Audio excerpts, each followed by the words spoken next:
വളഞ്ഞെടുക്കുക. പിടിക്കണ്ടോ? കഴിയാവുന്ന രണ്ടായിട്ട് കീറിടുക. ശരിക്കും പഴുത്തായിരിക്കണം. എണ്ണ നന്നായിട്ട് തിളയ്ക്കണം.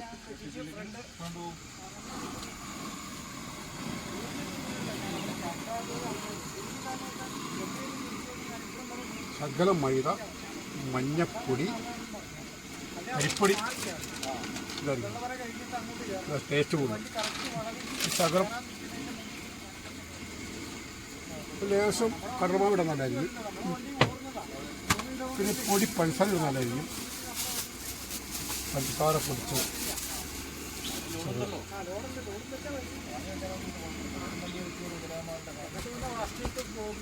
നല്ല വൃത്തിയിൽ ചൂടാകട്ടെ. നമ്മൾ കറക്റ്റ് പരുവത്തിൽ കൂട്ടിയ മാവ് അതിനകത്തേക്ക് പഴം ഇട്ടിട്ട് കറക്റ്റായിട്ട് ഇടുക.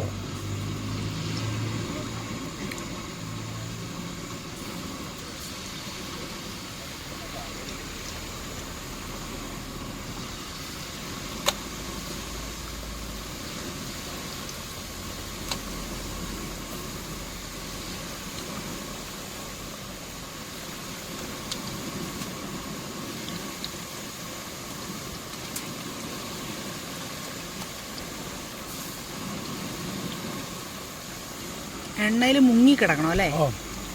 അരിപ്പൊടി ഇടുമ്പം ഈ തളതളന്ന് പോകാൻ അരിപ്പിട്ടാൽ, അല്ലെങ്കിൽ ആ തണുത്ത് ചെയ്യുമ്പോൾ തളന്നു കട്ടി പോലെ ആവുമായിരിക്കും അല്ലേ? അരിപ്പൊടി ഇട്ട് ഇച്ചിരി ഒരു ഇത് കിട്ടും.